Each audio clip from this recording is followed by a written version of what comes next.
our next speaker, and we're going to evolve into the evening, and we've had a couple schedule changes, as you've expected. Spencer Wilcox, he was in D.C., he works for Exelon Power Company, and we just heard word, oops, can't, and I'm not going to press whys and wherefores from him, but power companies do what they do. So we're just changing things a little bit. And from L3 Communications, Travis Hartman was not formally on the schedule, but we evolved him in because it's something that is just so cool, and I really like the concept of data exfiltration. So we moved him from this morning, from when the Swedes were doing their thing. So we took some time, and now it's all working out. So Travis understands this stuff like really, really well. I've heard about you. Excellent. I've researched you. Okay. I talked to your teachers from grade school. I know all about you. And so, you still let me in your house. Yeah, but you don't have a beer. If you're going to do a demo, you need a beer. Yeah. And well, over to Travis. Wine, so. Oh, wine. Thank you.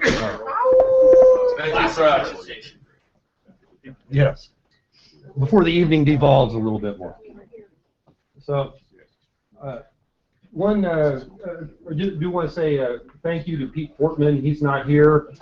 He is a person that, as I came up with the theory and built out how everything needs to work, and he said, okay, I got it, I'm going to play with some Legos for a while, and he built the contraption that you'll be seeing in just a little while.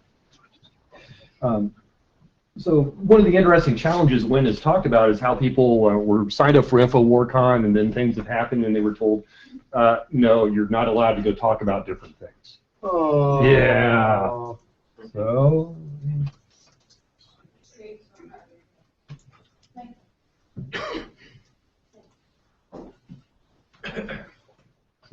It's going to be a little kludgy here on paging through some stuff. All right.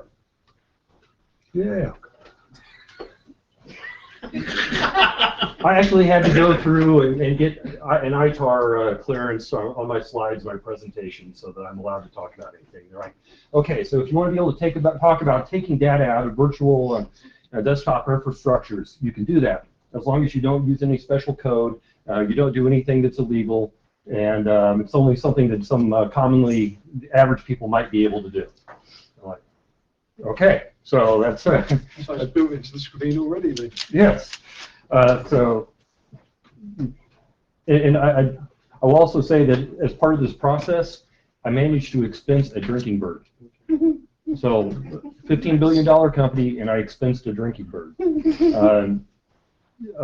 Beyond anything else, I think that's a pretty good accomplishment. So, what I wanted to do is I was going through the scenario, and I got like, what's this common individual? I'm going to be getting some audience interaction and feedback with this. Most of you watch James Bond movies growing up, Dr. No, whatever else, various spy movies in the 60s and 70s, and of course, they have to get in the building, or they slip away from the dinner party, and they open up the file cabinet, and they've got the camera, and they're taking pictures so they can get the document out of it. So anyway, the theory is James Bond, I really think he was a script kiddie. We'll get your vote at the end. Some of the background, of course, high alcohol tolerance. Well, okay, that generally fits with the computer security community. I've made the phrase a few times that top hackers, like top dragsters, work best when they're alcohol fueled. But you also notice James Bond, and where's Wynn hiding? Okay. But he had the follow-on career of annoying the host of Hacker Jeopardy, curse you, Trebek. But he was an extrovert, and of course he was getting all his technology from Q, so not much for the hacker. But the guy always has a solution to every problem. Whatever you throw at him, he's going to take some common items, and he's going to put stuff out there, and he's going to make everything work. And like the picture of Wynn up there on the shelf, he was also rocking a mullet. Oh, he was so hot. What? Sorry, what's this got to do with remote sensing? You don't have a drink in your hand. I'm not allowed to ask questions. So, this is the scenario that we have now. So we're in an acquaintance's house one day. Somebody mentions they've seen this document at their office, and it proves aliens exist. And they're like, how can I get this document and share with the world that aliens exist? trying to get this scenario approved post-Snowden was horrible. But the employer, they've got a VDI. We got like Citrix, something like that, where they're able to go in and interact with documents. But they're following industry best practices. It says you shall not print locally. You cannot save the document locally. So how can we get this document out of that corporate protected sandbox so we can prove that the aliens exist to the rest of the world? And we're all hanging around. We've been watching the game. It's a bunch of guys or gals, whoever are playing. They got the common stuff that you might find with a gamer laying around the house. They got their Xbox 360. They've got whatever else going on. So, what are some of the items? Keyboards.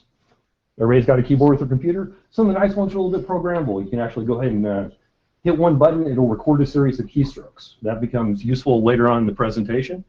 Game pads. I actually have one of those over here. I'll pass it around. Sort of like specialized keyboards. So if you're playing a game, whatever else, you can have a bunch of macros or functions assigned to keys, so it'll do different things, including mouse clicks, different movements, a wide number of combinations. You can have them set to where they'll just keep repeating, or it'll only happen one time. And what's nice on this one in particular, there were a lot of reviews on Amazon from graphics artists saying, when I have to do a bunch of palette selections rather than click through 10 menu buttons, hit one button and everything switches. So definitely a legitimate business reason for why I expensed it. Is it Alienware? It's not. That one is Logitech. The other big brand right now is Razer. They bought the Nostromo series that was previously belonged to Belkin. We're looking at this. Maybe we got a video capture card. I saw a lot of great reviews for these $100 video capture cards where people were recording part of their gameplay from their Xbox. So, they're like, hey, that was great, and I've got a video of 10 minutes of me teabagging my friend because he's not that great in a first-person shooter. I don't know if that meets the FUD packing from earlier, but When you do realise that word will sum this conference up. Oh, let's see that in the marketing materials. FUD packing and teabagging. InfoWarCon 2020. You're live right now. FUD packers. All right. Well. End of a brilliant career. Yes. You've always wanted to work in Leavenworth. We'll get it. Excellent. Who's going next Leavenworth tonight? So we did have a test environment for this. We looked at a lot of the different cloud vendors or VDI type vendors, Citrix, as an example. They have websites you can go to and you can set up a demo account. So we used those for a demo account. There wasn't any particular corporate or government or any production infrastructure used or violated during the preparation for this presentation. No aliens. Really, we said, okay, this is going to be a 4-step process. We need to acquire or copy those images, get the screenshots or videos, 60s spy movie stuff. We want to put them all into one document. I don't have 3 guys sitting in the back room that are going to go through each individual document and say, oh, yes, this is the one that has the diagram of the alien landing site. Process it through OCR. Why? Because I'm lazy and I'm not going to go through a 300-page document looking for the alien reference. Looking for that desired information. Okay, well, I got OCR, I can do my search. And ultimately, if we're doing this well, we're not going to be showing up on a bunch of forensics or other investigations. Somebody's not going to show up. Who are the people hanging out with the FBI recently or from the FBI? They haven't had the courage to come back yet. Okay, Oh. they were here yesterday, and I'm sure they will be here shortly. So, you're looking at this, how are we going to obtain the images? Well, there's still image acquisition. If you've got an iPad or an Android phone, whatever else, most of you are familiar that there's a couple of buttons you can press at the same time. You take a screenshot. Okay, great. We looked at, are there some different applications out there? There are a few applications that will automatically take a screenshot when certain conditions exist. To me, I thought it would be really nice if I had an application running that I could say, take a screenshot once every 30 seconds, and then all I have to do is automate the scrolling through my document, and I can then have a series of images, everything in the document. Another thing we discussed was how can we maybe do a video? So if I've got one screen or I'm not able to take screenshots, if I have an HDMI output, I could run that into that capture card, record a video of scrolling through that document, and then I'll have to extract, let's say, one frame every 15 seconds that correlates to one page. And that'll get stitched together. So we looked at the on-device capture, the remote capture. We're looking at how can I do that? Well, the nice thing, if in case of this, where we have right now just one tablet, but if I had two tablets together, I could have the top one going with FaceTime on Apple, somebody at a remote end receiving it on their Mac, outputting that to a video card or video capture card, so the video is being recorded elsewhere. By that time, I've crossed multiple states, multiple jurisdictions, and even though I know there's maybe this device on top that's talking FaceTime to something else, and I get all the warrants through Apple, I still don't know that that had an external video feed. So very nice from the avoiding some of the forensic capture.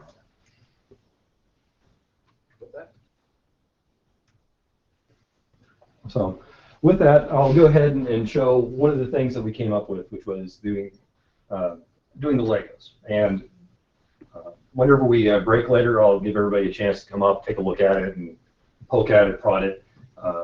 The camera on this is probably like an 8-year-old Kodak camera, so it's pretty poor quality, nothing big on it. And what this does when it runs, it's going to do two different things. One is going to take a picture of it, and then it's going to use the robotic arm to advance to the next page.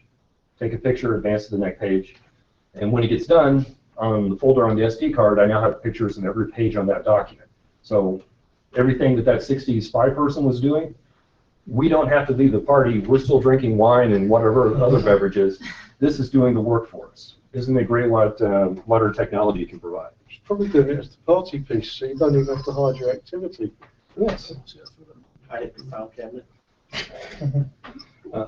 And one of the things that we did with this as well, we were looking at it and said, you know,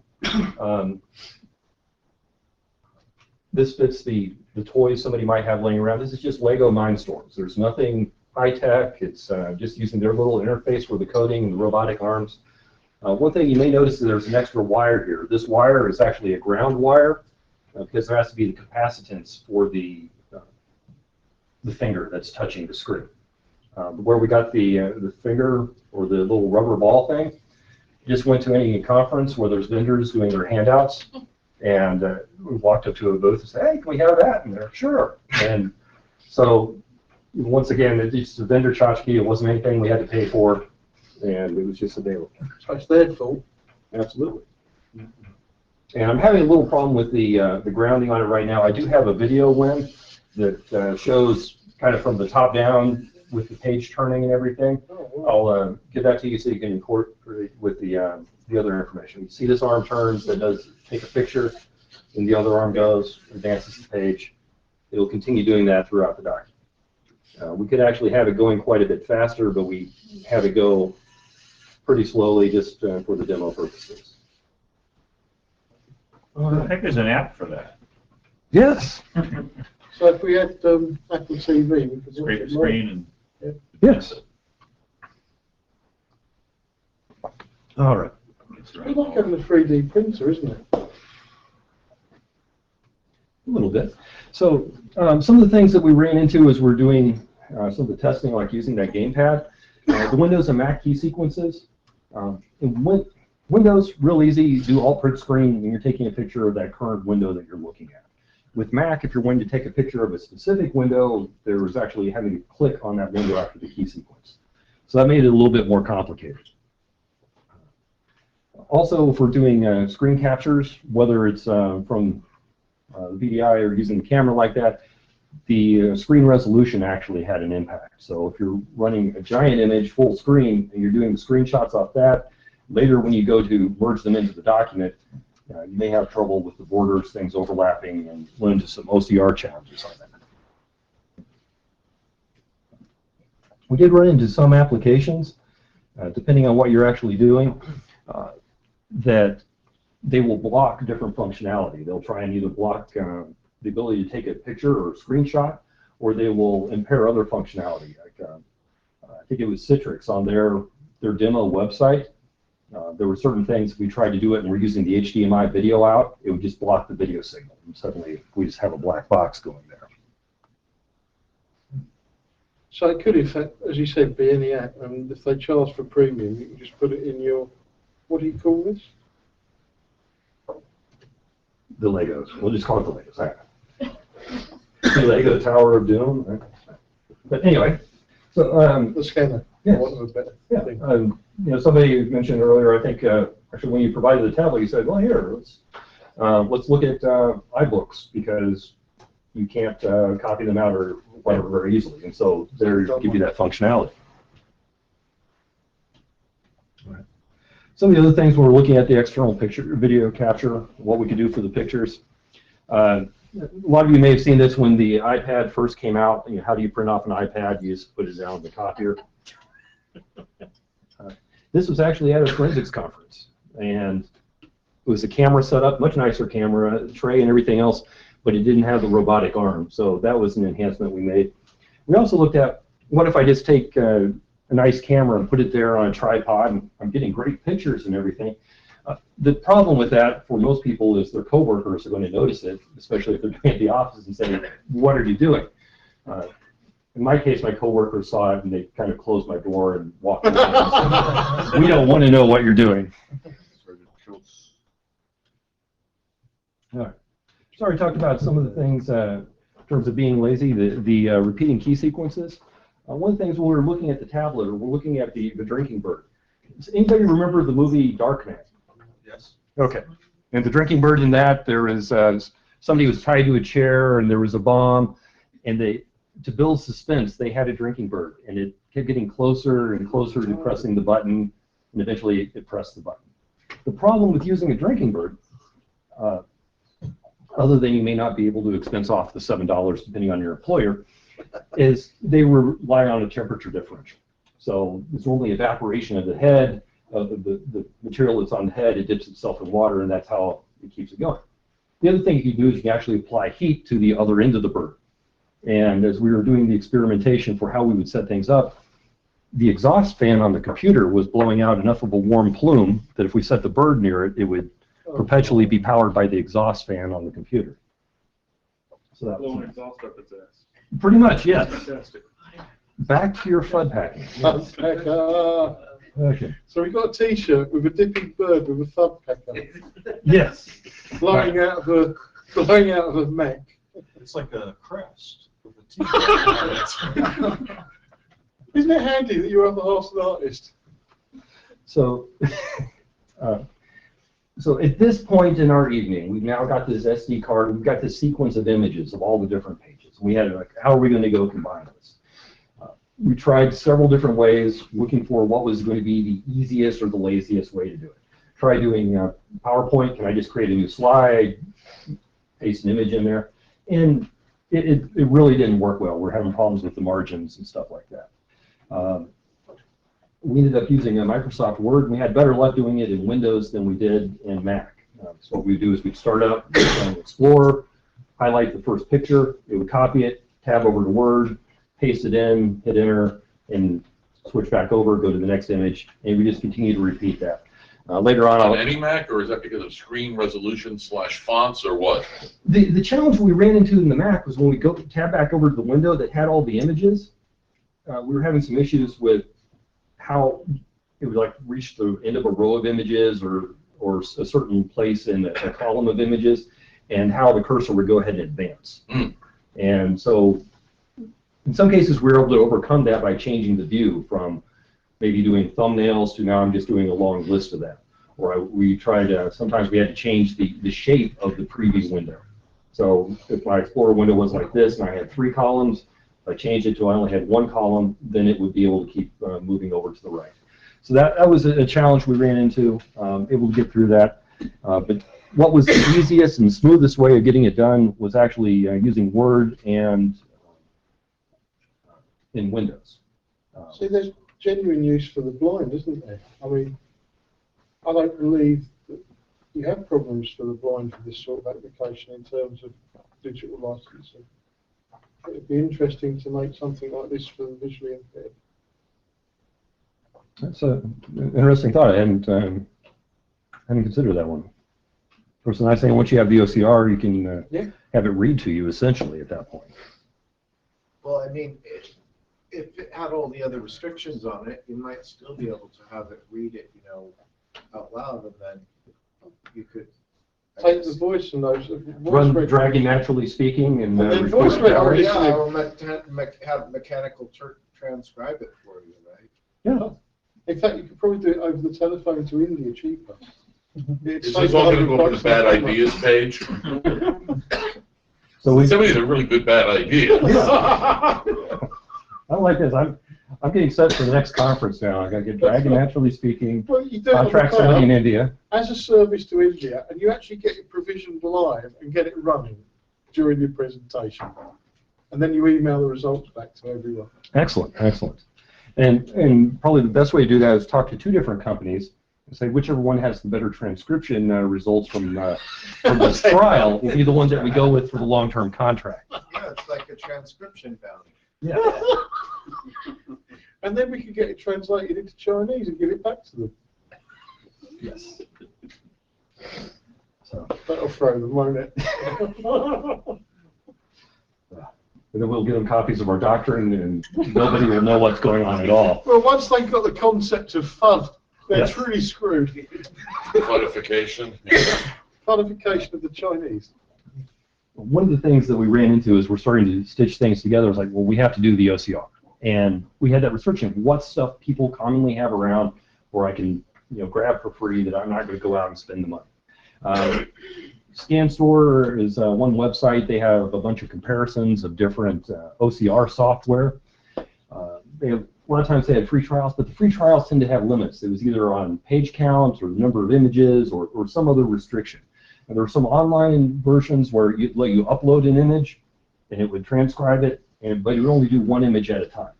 And that failed because it's slow, and I'm lazy. I don't want to. I've got Legos to do my work for me. I've got a gamepad somewhere else or a drinking bird. It's got to be the drinking bird. That's probably not the best thing I need for my annual review with my company, saying I've got a drinking bird to do my work. But anyway. So who's the guy that outsourced all his work? I think was it the guy from Verizon? Yeah. I thought he had like 3 different employers. And Verizon was one. He'd even shipped his RSA key fob. I think it was to India. Yeah. And he basically outsourced his job with each of the companies. I think it was Verizon and a defense contractor was the one that caught him. And then there were a couple other things, but he'd go get a job for $100,000, and he would pay somebody $20,000 in India to do the work. Well, it was China. It was China? China, It was yeah. China. Okay. The guy And went the into quality work was really every good. day. No, He had the yeah, best yeah, he did. reviews. But he had to go into work and serve cat videos all day. I know who the guy was. You Okay. don't. Yeah, you go into work. I mean, you got to have a job where you work at home where you do that, so you can. So he'd have been all right if he had a bird in the office. Yes, if you had a drinking bird. How come you're so very efficient? Well, It's that drinking bird. and ultimately, what we ended up doing for most of the OCR is actually Acrobat Pro. It does OCR. You can get the trial version that's good for 30 days. I'm sure many people have extended trial versions. Does it install Flash? Your machine's pre-Trojan, so you can get your remote Chinese workers on. It depends on where you download it. Yeah. And I've got it on the virtual machine on my other system, so later on, as people get to play with that, I can show both the gamepad, how it goes through and it pieces the documents together from the different images, as well as show you how the OCR actually does work, and we're able to find the UFO terms there in the document.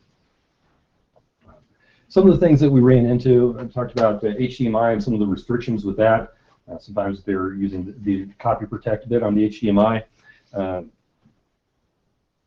Occasionally, you're able to actually use the converter that converts HDMI into component to get rid of that copy protection bit.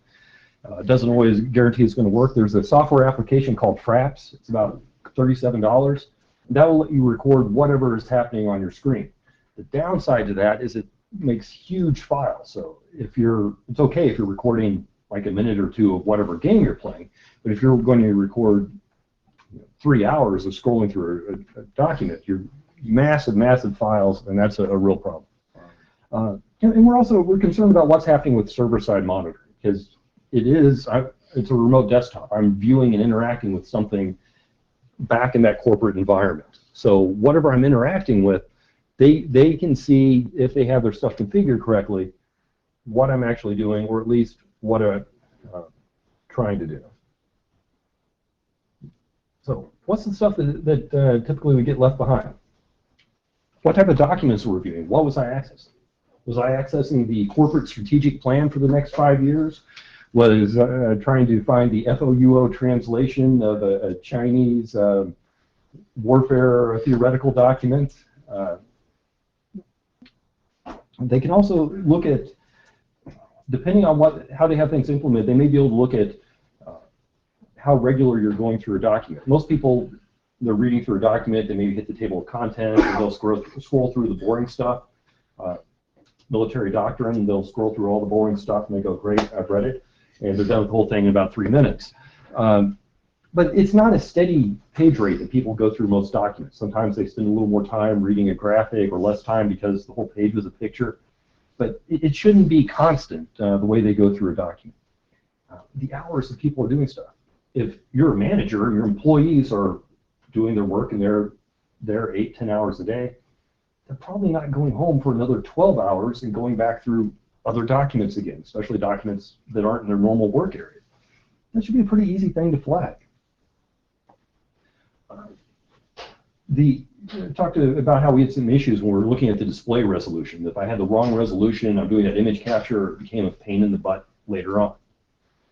If somebody normally is running their Windows maximized and suddenly they're changing it, and some of those other indicators are happening, that's probably a pretty good chance that there's something hinky going on with that. On the device side, and this is what actually drove us to do the camera at first instead of actually having the device. Even if they weren't able to restrict taking a screenshot on the device, a lot of times that application had the ability to notice that a picture was taken. So it couldn't stop the user from taking a picture on every page, but it could be notifying the server saying, Travis was going through this corporate plan and every page he took a picture, or this is what... Nothing's stopping you taking one back, so you know what's looking at the screen. Cover it up with a little sticky note. Yeah, but your policy might be. Yeah. A little sticky note. Yeah. Work nicely. Well, I mean, that's a countermeasure. I demand the right to see you read the document. And you need to have a little image of something that looks like the ceiling over the top of it. Yeah, or you're shot dead. Or a little series of... Or we go back to the 60s spy movie where they have the picture of the room and Yeah, exactly. they hang it up there, and so it's on the little wire thing and the camera rotates back and forth, still looking at the same picture. I learned a lot from the 60s spy movies. Men from Uncle. Yes. And primarily the amount of alcohol that you need to consume to be a spy.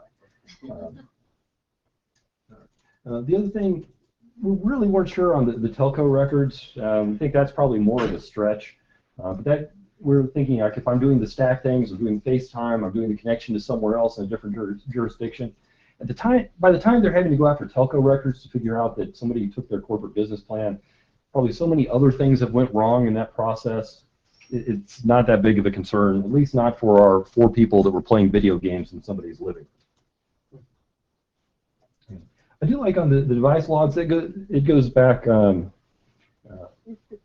what the legal requirements are and kind of the bring your own device. If your company or your employer is saying, you know what, you can bring your own device, you can bring your own iPad, you can connect in, you can do this functionality, take a look at that. See, are they actually saying that they have the right to check any logs on your device, or is it not included in there? If it's not included, they shouldn't be able to look and see you are taking screenshots, or that they're, whether or not that policy has any clauses in there for them to do different monitoring of what's going on in your document. Okay. Just as a little reference, put this in there. We looked at the iOS and Android on some of the restrictions. Can they actually stop the screenshots? Can they report that they were happening? looking at the SE Android, the secure Android, and the versions that's coming out with that, I thought, wow, if I was wanting to stop somebody from taking pictures using VDI, what I'd like to do is every time they take a screenshot while using that application, I'll insert a white screen or a black screen, and every picture they have is So there. that third one, you said no for oils. It has got a camera, it could detect it. But and detecting if the screenshot was taken, and since then there's been, this is iOS 6, so 7 may have it in there, but it's basically if somebody presses the buttons to take a screenshot, is there a log, and if there's a log, is that available to a different application, in this case, Citrix. The HDMI use, that was based on the device manufacturer. Some were enabling the restrictions, some were not. I can confirm it doesn't work on Apple TV, which is an HDMI lock from an iPad. Okay. That's the, So I did mention Pete earlier. I did want to go once again acknowledge my Drinky Bird because it was key for being able to do any research with that. He's still there? Unfortunately, it didn't survive a trip. And so my Drinky Bird is multiple pieces in North Carolina somewhere. Thought maybe it had more than 3 ounces of capacity, and TSA made you take it out of your bag. Okay, I got a couple other slides. We just talked about some functionality. Right. So those are the ones that didn't go through as hidden slides. But ultimately, if we're looking at this, one question I forgot to ask earlier. So if you're talking to a bunch of gamers and there's one person they all know, does anybody know who that is? Leroy Jenkins? They know Leroy, or they at least know how to yell Leroy, but they all know your mom.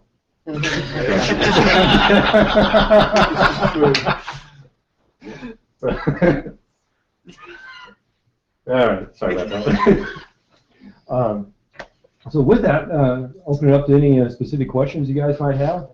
If not, in a little bit, we'll let people play with stuff. how did you know my mum is 84 on Friday and I've got a bunch of gamers going up there to have a party with her? It's the royal mother that will. Which may be No, I'm not going down this road. different. It's too easy. Different royal mother. Yes. If you know my mom, does that mean you're my dad? So I know it's being recorded. I think the question was, Why do you hate freedom? who's your daddy now? Okay. Bob Tucker says, who's your daddy now? You could dramatically reduce the cost of some of these devices as well by going through the same outlets in China. Oh, You can buy unbranded hardware. I buy capture cards all the time. They're $20-30. But give them to you for free if you send them a copy of everything and take a picture of. Well, that's they'll send it. That's why it's free shipping, because once you hook it up, it's already sending captures of everything that you're putting through there. Right, through Alibaba? Alibaba or DX or there's 80. They all sell from the same factories. But Yeah. And as we're looking at stuff that was completely commonly available, so what we did was we said we want stuff that's got good reviews from people that are playing video games, or there's actual reviews from people that are saying I'm using this in my office, and that we can order from Amazon. So that anything that we had, it was something. so if you take the basic design and ask for copies of the Mindstorms robot kit as well, can you get that ordered from your Chinese clone factory? That'd be fun. I don't know. Actually, that's a quick question, Jake. sorry. Yes. Is there something comparable to the Lego Mindstorms that you've seen on Yeah. the Unbranded. Chinese stores? Unbranded Lego gear. Okay. Yeah. Not to mention the servos and everything you need to drive all that stuff. So if we gave a partner, Now, granted, it's not as fancily packed in the box where you just go to a Fred Meyer's or wherever and just buy the Mindstorm set for $99. But yeah, you can piece it together. Okay. Your cost difference would probably just for the Lego stuff would be somewhere $20, $30 difference to piece it together. well, hang on, we could market this as Yeah, the I'd say fun this one. has probably been it was a few $100 Okay. kit with the Mindstorm. It's the larger, yeah, the larger. Yeah. But if you took all the parts exactly as is, that would be a marketable thing for the next conference. So you could have in the vendor area have your own kit, Yeah, or and you have the demo as well. or forensic image capture. Yeah, and you can go home with one. And some of you may remember a few years ago, they were having one of the DMCA We're discussions, going to be selling these kits. and the MPAA said, there was a question about how can school teachers provide video clips or sections, and the MPAA said, well, it's fair use if you take a camera and point at whatever's on the screen. Hey! So Yeah. telesync is legal? Yeah! According to the MPAA and the arguments Library of Congress has heard, this may be viable. Now, I'm saying telesync in Pirate Bay. Well, it's legal purely from the accessibility. now, what you're allowed to actually use that information, then it becomes really interesting because I'm looking at an image, I'm not looking at words, or I took an image and I didn't take words, and how does that actually apply? I'm not a lawyer, and EFS isn't here, so. It's all right, we'll get the type up done in India. Excellent, yes. You can have the person in India that doesn't have the employment. Any other questions? I think we're in time for close-ups. I think it's time to open the bar, think about dinner in an hour and change. We got a couple folks.